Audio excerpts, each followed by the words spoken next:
Comme promis, je suis aujourd'hui avec Olivia Den. Elle est chargée de mission au pays d'A3V pour l'initiative Pays Gourmand qui fonctionne bien, très bien même dirais-je, depuis quelques années. C'est donc une initiative qui vise à valoriser les restaurateurs qui utilisent des produits locaux en circuit court. Alors, qu'est-ce que ça veut dire local? Qu'est-ce que ça veut dire circuit court? Et en ce moment, dans l'évolution de ce projet Pays Gourmand, on en est où? On est là pour en parler avec Olivia et on va parler aussi spectacle. Bonjour. Bonjour. Alors, le Pays Gourmand, rapidement, c'est quoi? Alors, le Pays Gourmand, c'est un label qui a été créé par le pays A3V il y a maintenant presque 5 ans, dans le but d'encourager les restaurateurs à travailler avec des producteurs locaux pour valoriser nos produits agricoles dans la restauration. Alors, des restaurateurs qui sont maintenant sensibilisés à l'utilisation de produits locaux, il y en a de plus en plus sur le territoire, il y en a un petit peu plus chaque année, donc la liste augmente. L'initiative Pays Gourmand a fait des bébés. On a un Pays Gourmand qui s'est créé sur le Val de Durance, un autre qui s'est créé autour de Digne et d'Andigne. Donc ça veut dire que l'initiative est totalement pertinente et à sa place. À l'heure actuelle, il y a combien de restaurants sur le pays A3V qui sont labellisés Pays Gourmand? Alors en 2015, il y aura 21 restaurants labellisés. Sur le territoire du pays dinois, ils sont une quinzaine de restaurants et également une quinzaine sur le territoire du pays Serpenson et Baille-Durance. Donc ce qui veut dire... On est pratiquement à 50 restaurants, un peu plus que 50 restaurants. Alors là, on est sur les restaurateurs. Du côté des producteurs, qu'est-ce qui se passe? Alors au niveau des producteurs, Pays Gourmand ne labellise pas les producteurs. Donc ce qu'on essaye de faire, c'est répertorier les producteurs, les mettre en relation avec les restaurateurs pour créer du lien entre les deux acteurs. Mais les producteurs ne sont pas labellisés en tant que tels. Mais néanmoins, on développe un peu des initiatives pour valoriser les producteurs aussi, notamment par notre nouveau site internet qui permet de répertorier l'ensemble des producteurs du territoire en circuit court. Et donc les personnes, que ce soit les habitants du territoire ou les touristes, peuvent via le site savoir quels produits locaux sont disponibles, à quel endroit, en quelle saison, comment les trouver, qui les produit, etc. Il était éventuellement question de créer une plateforme pour que les producteurs puissent laisser leurs denrées et qu'on ne soit pas dans ces problèmes de logistique et d'acheminement des denrées. Est-ce que c'est un projet qui a évolué? Alors cette plateforme va exister, mais pour l'instant, elle est réservée aux restaurateurs. On est plutôt sur une plateforme d'échange producteurs-restaurateurs dans un système d'information. C'est-à-dire par exemple qu'un producteur qui, je ne sais pas moi, a récolté ses pommes de terre peut, via cette plateforme, informer l'ensemble des restaurateurs du réseau Pays Gourmand en disant j'ai récolté mes pommes de terre, elles sont à tel prix, est-ce que vous en voulez? Voilà, on est plus sur une plateforme d'échange pour l'instant, parce que aussi bien les agriculteurs que les restaurateurs n'étaient pas prêts pour une plateforme de commande virtuelle. Donc on va démarrer doucement et on démarre plutôt donc, par ce système d'extranet avec une base d'échange entre les deux professionnels. On a l'impression quand même que sur le territoire, il n'y a pas énormément de diversité au niveau des productions. Est-ce que c'est le cas ? Justement, on a un territoire qui se caractérise par une grande diversité des productions.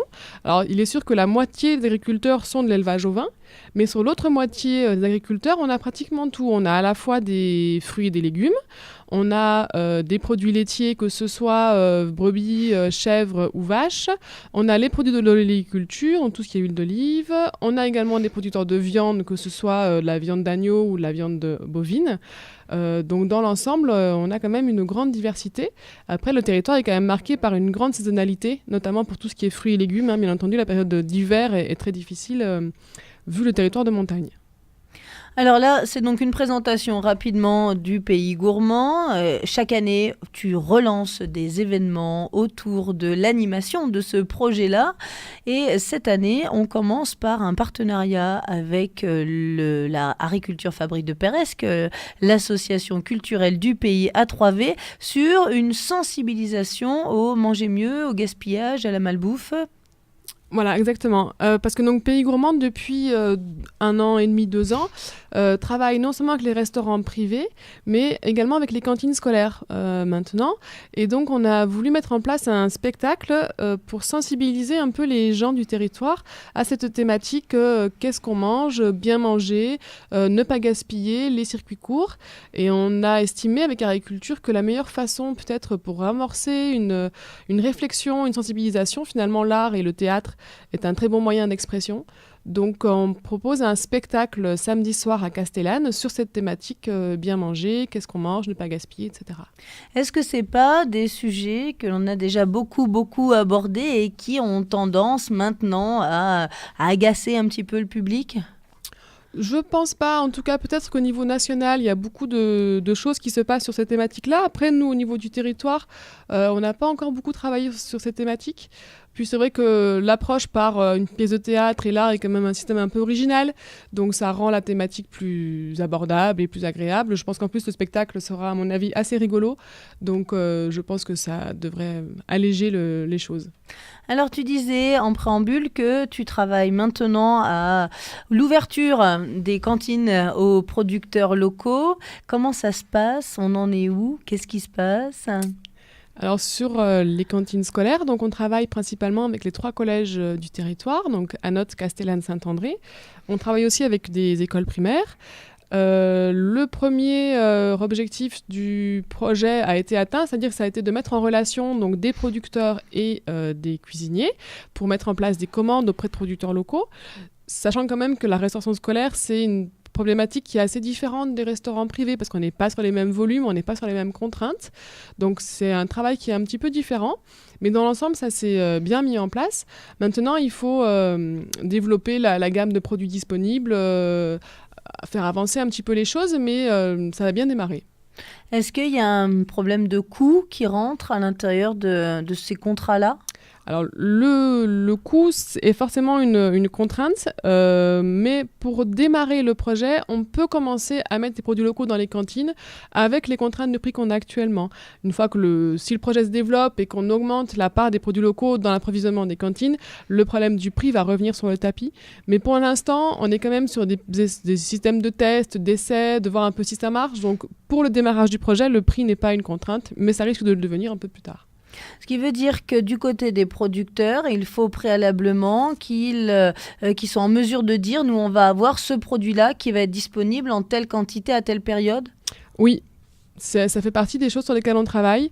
Actuellement, on est quand même vraiment sur un système qui est assez souple où les producteurs, en fait, avec eux, j'ai établi des tableaux en disant qu'est-ce que vous produisez, à quelle période, en quel volume.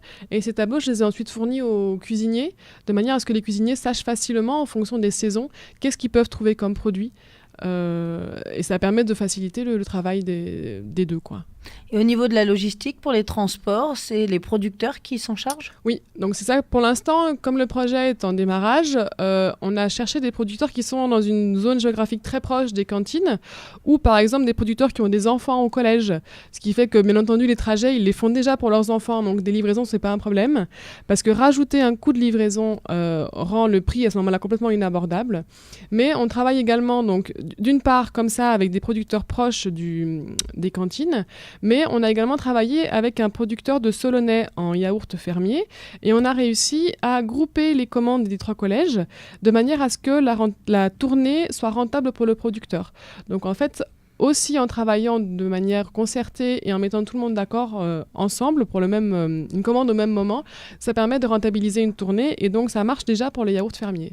Est-ce qu'on a une idée du pourcentage de nourriture qui est utilisée en local à l'heure actuelle ? Sur nos 3 cantines, si on parle que des collèges, on ne peut pas l'estimer encore parce que c'est un projet qui est trop récent. On travaille en collaboration avec le Val de Durance qui a, lui, mis en place ce projet depuis 4 ans. Ça s'appelle le projet Régal. Et actuellement, dans les établissements avec lesquels il travaille, donc c'est principalement les lycées du Val de Durance, de Digne, ainsi que les collèges desservis par l'UPC, on est à peu près à 15% de produits locaux dans l'approvisionnement. Et alors, ça te semble quelque chose de totalement honorable, 15%? Vu la difficulté, c'est déjà très bien. Parce que c'est vrai que ça semble facile, vu de l'extérieur, de se dire il suffit d'approvisionner les cantines en produits scolaires, en produits locaux. Mais en fait, dans la réalité, c'est beaucoup plus compliqué que ce qu'on ne croit. Et 15%, c'est bien. De toute façon, c'est ce que je disais tout à l'heure, c'est qu'au-delà des 15%, on va se poser la problématique du prix. C'est-à-dire que si on veut franchir cette barre de 15-20% de produits locaux dans les cantines, il va forcément falloir se poser la question du tarif des repas. D'accord, donc ou un surcoût, ou augmenter, ou essayer de trouver un équilibre avec, par exemple, des menus sans viande ou des menus différents pour essayer d'équilibrer un petit peu. Voilà, ce sont des choses qui se pratiquent. Donc effectivement, essayer de jouer sur les autres repas pour maintenir une moyenne de prix. Mais dans tous les cas, c'est des choses qu'on peut faire jusqu'à un certain niveau. Mais à partir d'un certain niveau de produits locaux, même en jouant sur les différents menus, on n'arrivera pas à maintenir la moyenne du prix des produits alimentaires dans le prix du repas des enfants. Donc j'imagine que c'est des projets qui demandent beaucoup de concertation avec beaucoup de membres différents, alors que ce soit évidemment les chefs d'établissement, les cuisiniers de la cantine, mais aussi les élèves et les parents d'élèves.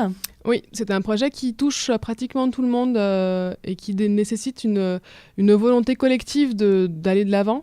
Comme tu l'as dit, Annabelle, ça reprend effectivement beaucoup d'acteurs, que ce soit les producteurs, les cuisiniers, les gestionnaires, les chefs d'établissement, les parents d'élèves, les convives. Donc tout ça fait un ensemble d'acteurs, et d'où l'objectif des réunions des spectacles qu'on va faire par exemple le samedi, c'est de sensibiliser l'ensemble des acteurs du territoire à ces projets et amorcer une démarche participative de manière à ce que tout le monde se sente concerné par ce sujet. Est-ce qu'il y a des retours des enfants ou des adolescents par rapport à l'introduction de certains produits, et qu'ils soient positifs ou négatifs ? Alors moi, personnellement, je suis assez peu en contact avec les enfants parce que je travaille surtout avec les cuisiniers et les producteurs.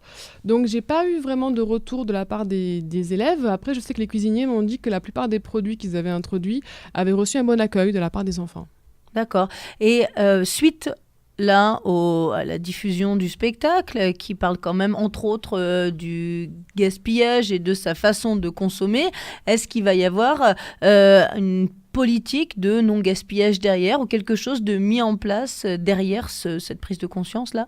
Oui, tout à fait, parce que c'est vrai que je parlais avec un principal de collège qui me disait mais mettre des produits locaux dans la cantine, c'est très bien, mais il faut s'assurer que derrière, ça ne parte pas à la poubelle. C'est vrai qu'à partir du moment où que ce soit des produits de qualité ou non, mais quand on met des produits de qualité dans la cantine, on n'a pas envie qu'ils finissent à la poubelle. Donc il va effectivement y avoir un travail derrière sur le gaspillage alimentaire.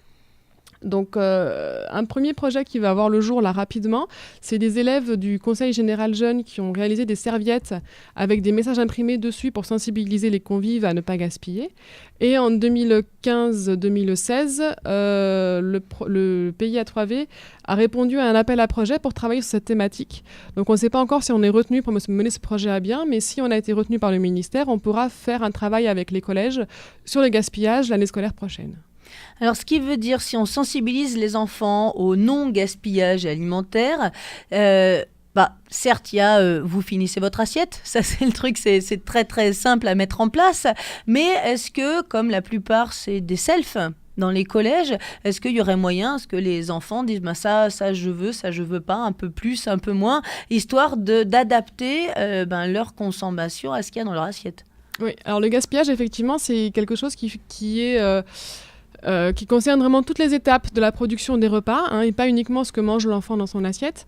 Donc le projet qu'on voudrait mettre en place, donc on verra si on est retenu par le ministère ou pas, c'est vraiment une mesure du gaspillage à toutes les étapes du repas. Donc que ce soit au moment où le cuisinier prépare les denrées, au moment où elles sont mises en self, au moment où l'enfant se sert et au moment où l'enfant jette. Et l'objectif est d'apporter des mesures correctives pour éviter le gaspillage à toutes ces étapes. Et donc de revoir complètement la façon de présenter les repas pour éviter un maximum de gaspillage. Mais il y a quand même néanmoins en face des contraintes réglementaires, on est obligé de faire certaines choses et donc on ne peut pas forcément faire ce qu'on veut non plus. Et valoriser les déchets de l'autre côté, est-ce que c'est quelque chose d'envisageable ? C'est envisageable, le compostage est en place sur Castellane, je crois qu'il est en projet ou pratiquement en place sur Saint-André, donc les collèges travaillent également à la valorisation de leurs déchets, ce qu'on appelle les biodéchets. Est-ce qu'il y a aussi des contraintes législatives au niveau des déchets sur les cantines ?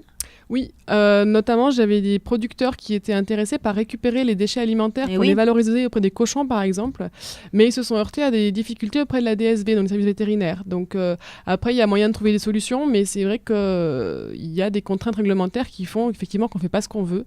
Et parfois ça rajoute un petit peu des freins, mais on essaye de les lever. Donc là, on parle principalement des collèges, mais sur les cantines, dans les écoles primaires sur le territoire, c'est des toutes petites jauges. Il y a très très peu d'enfants. Et là, c'est encore d'autres contraintes.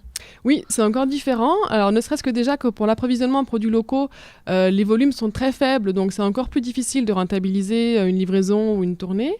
En plus, sur le territoire, on a une grande diversité de systèmes, c'est-à-dire qu'on a 2 écoles primaires qui ont une cuisinière avec une cuisine, donc avec qui on travaille, avec qui c'est possible de trouver des solutions sur l'approvisionnement en produits locaux. Après, on a des cantines qui travaillent avec des entreprises qui livrent les repas. Et on a des cantines qui travaillent avec des restaurants privés. Donc le fait qu'on ait plusieurs systèmes de cantines scolaires au niveau des primaires font qu'on travaille différemment avec les uns et les autres. Là, sur le collège de Castellane, c'est le même établissement, la même cantine, la même cuisine qui fabrique la nourriture pour tout le monde, c'est-à-dire pour les primaires, pour la maternelle et pour le collège. Est-ce que dans ce cas-là, tout le monde est sensibilisé à ce souci-là ? Alors, c'est-à-dire quand on mange local, tout le monde mange local ? Effectivement, c'est le cas pour les 3 collèges. Donc, aussi bien à Notes qu'à Saint-André qu'à Castellane, le collège fournit les repas pour le collège, pour le primaire et le maternel. Donc, la sensibilisation sur l'origine des produits est principalement faite en self, donc à la cantine, avec des systèmes d'affiches où on présente les produits qui sont proposés aux enfants, on leur explique sur les affiches que c'est un producteur du territoire, on le situe sur le département, etc. Il y a donc les serviettes qu'ont créées les jeunes du Conseil général jeune, on a des petits flyers qui précisent que les produits viennent d'ici. Donc c'est vrai que toute cette sensibilisation se fait principalement en cantine, en self. Mais par exemple pour Castellane, les élèves du primaire vont manger à la cantine, donc ils ont accès également à cette information. Il n'y a que les maternelles qui ne mangent pas à la cantine, mais bon, les maternelles, voilà.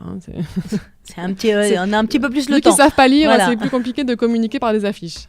Et le fait qu'il y ait des éleveurs ou des maraîchers, enfin des producteurs en tout cas, qui viennent dans les cantines pour expliquer un petit peu leur travail et leur production, est-ce que c'est quelque chose qui a été envisagé aussi ?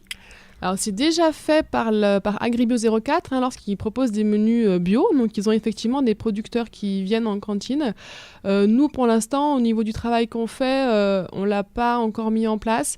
Ça nécessite du temps pour les producteurs. C'est pas toujours évident à mettre en place. Les producteurs sont pas forcément non plus des gens qui ont envie de... Enfin, il y en a qui aiment beaucoup communiquer, qui aiment bien rencontrer les enfants. Il y a des producteurs qui ont un peu moins envie de faire ce travail-là.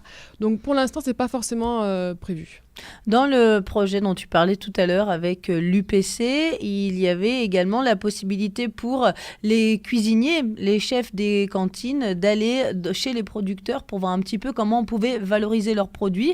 Est-ce que c'est quelque chose qui a été mis en marche ici aussi ? Alors, pour les visites d'exploitation, on en a fait une l'été dernier avec le collège de Saint-André.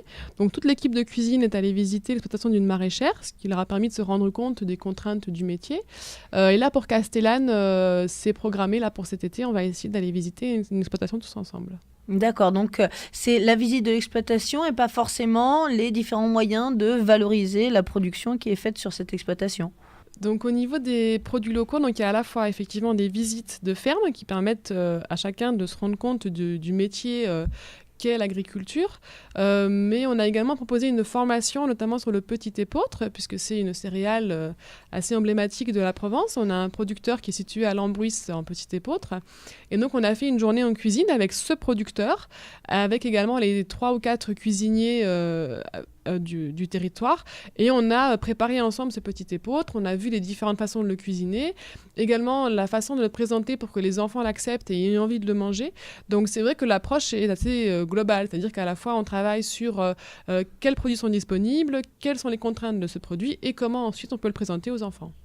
Alors là, on est dans un projet qui s'adresse principalement aux personnes qui reçoivent du monde, que ce soit les cantines ou les restaurateurs. Est-ce que ce fichier des producteurs locaux, il est disponible également pour les habitants du territoire ? Alors jusque-là, il n'était pas, mais on est occupé à terminer notre nouveau site internet. Donc sur www.paysgourmand.com, on est occupé à enrichir une base de données producteurs. Donc on répertorie les producteurs du territoire qui vendent en circuit court, que ce soit à la ferme ou que ce soit via des magasins de producteurs ou des supérettes ou ce genre de choses. Et donc ça par contre c'est une information qui est en libre accès. Donc tous les gens peuvent aller voir ce site et aller consulter.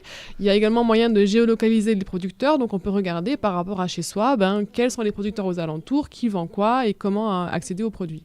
Il y a certains producteurs qui reçoivent chez eux pour essayer d'expliquer un petit peu leur façon de travailler. Oui, donc en fait sur le site, chaque producteur a une fiche et sur cette fiche on renseigne les caractéristiques de chacun, c'est-à-dire est-ce qu'il vend à la ferme oui ou non, est-ce qu'on peut visiter la ferme, si oui, comment, à quelle heure, etc. Donc tout est précisé par producteur avec une fiche individuelle. Est-ce que tu as remarqué des carences particulières sur les productions du territoire ? Je pense que sur le territoire, on pourrait installer plus de producteurs. Il y a quand même une demande qui est assez forte en produits locaux, que ce soit entre la restauration, entre les besoins des particuliers. Bon, il y a quand même une pression aussi touristique l'été qui font qu'il y a une forte demande. Donc on pourrait effectivement installer des gens. Je pense qu'il y a moyen d'avoir, il y a des débouchés pour les produits. Après, l'installation agricole est une thématique qui est encore plus compliquée puisque derrière, il y a des questions de foncier, d'accès au terrain, d'investissement.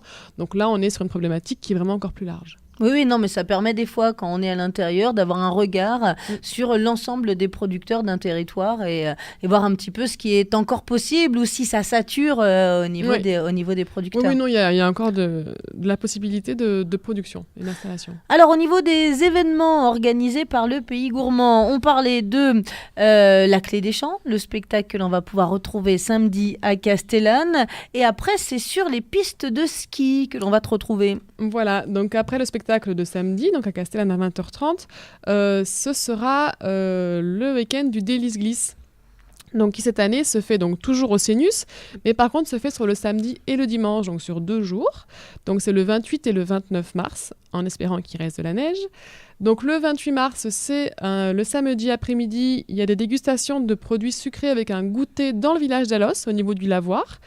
Donc avec une visite aussi du patrimoine et une découverte du village d'Alos. Le samedi soir, il y a un spectacle dans un restaurant Pays Gourmand, donc l'Hôtel Pascal, avec Laissez-moi vous conter recettes, qui est un conteur gourmand, donc qui va vous faire des contes sur les thématiques de la gourmandise, des recettes et de la cuisine. Est-ce que c'est pendant le repas et il faut réserver pour venir manger ou est-ce qu'on peut venir voir le spectacle et manger après ? Comment ça se passe ? Alors ce sera avant le repas, donc le spectacle en fait a lieu vers 19h30 et le repas a lieu ensuite. Donc la restauratrice réfléchit à son menu, mais elle va souvent nous faire une assiette de découverte des produits locaux, donc avec pas mal de choses à goûter et à découvrir. Par contre, le repas, il faut absolument réserver puisque le restaurant n'est pas très très grand, donc il va falloir réserver pour le repas. D'accord, donc ça c'est le 28 mars voilà. à Alos, 19h30. Oui. Et le dimanche ? Et donc le dimanche, le délice en tant que tel, donc c'est-à-dire dégustation de produits locaux sur les pistes du Cénus. Donc avec cette année 2 points de dégustation, le petit déjeuner qui sera alors au sommet de l'Otapis si la météo est bonne ou en bas de l'Otapis s'il y a du vent. Donc avec dégustation de crème de châtaigne, de lait de la ferme de la Fou d'Alos, de toutes sortes de douceurs sucrées, miel, confiture, etc. Et ensuite, à midi, à l'arrivée du Clos Bertrand, il y aura la dégustation plutôt apéro et grillade. Donc toutes les salaisons, charcuterie, fromage, bière, vin du département. Et dégustation de grillade par des agriculteurs qui vous feront découvrir leur viande. Une bonne partie des produits qui seront proposés lors du Délice Glisse sont a priori en vente à la Maison de Pays. Oui, en bonne partie à la Maison de Produits de Pays. Et de toute façon, tous les producteurs qui seront présents au Délice Glisse auront une fiche sur le site internet. Donc on pourra les retrouver sur internet. Et on pourra également comme ça retrouver les points de vente des produits que les gens auront dégustés. Tout au long de ce printemps, il va y avoir d'autres initiatives, un concert entre autres. Qu'est-ce qui va se passer d'autre ? Survolons rapidement. Donc après le Délice Glisse, il va y avoir la même chose en Ubaye, donc à Pralou. Puisque comme on est en coopération avec d'autres territoires, notamment l'Ubaye, on fait un Délice Glisse sur Pralou le lundi de Pâques, je crois que c'est le 6 avril.